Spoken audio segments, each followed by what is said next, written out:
It has been a crazy week for Elon Musk since he announced last week that he wanted to take Tesla private. Many have their doubts that he has the financing for the deal, but Musk says he does, and the money could come from Saudi Arabia's sovereign wealth fund. So can he actually pull this off? We bring in Pete Pachal, the tech editor at Mashable. Good to see you, Pete. Good morning. Good morning, Lauren. So does he have the money?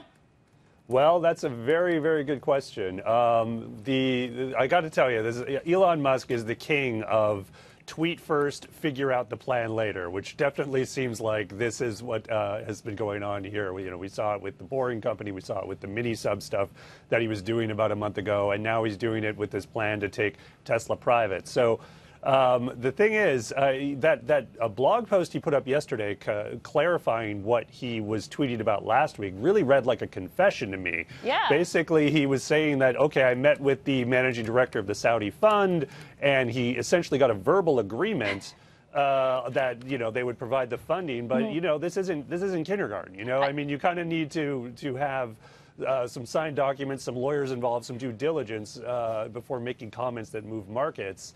And now it seems to be there's a bit of a scramble. You saw his tweet yesterday about having Silver Lake and Goldman Sachs involved as advisors. So he's really trying to shore up credibility for his initial claim, which is now pretty suspect. I interpreted that blog post as, you go on a first date with a guy and then you book your wedding venue in the cab ride home or something. Exactly. It seems like he's scrambling.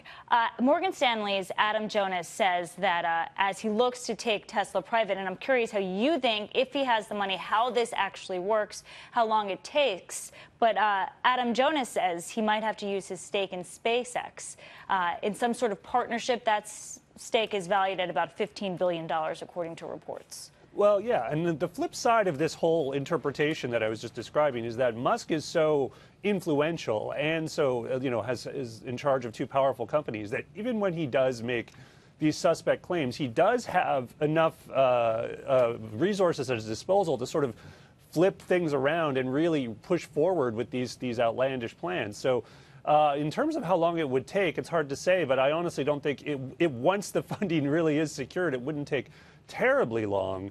And honestly, it's a very good plan. I mean, everything he said in that initial blog post about how being a public company is a big distraction for Tesla because they're focused on the short term rather than the long term. There's all this pressure to be profitable quarter after quarter.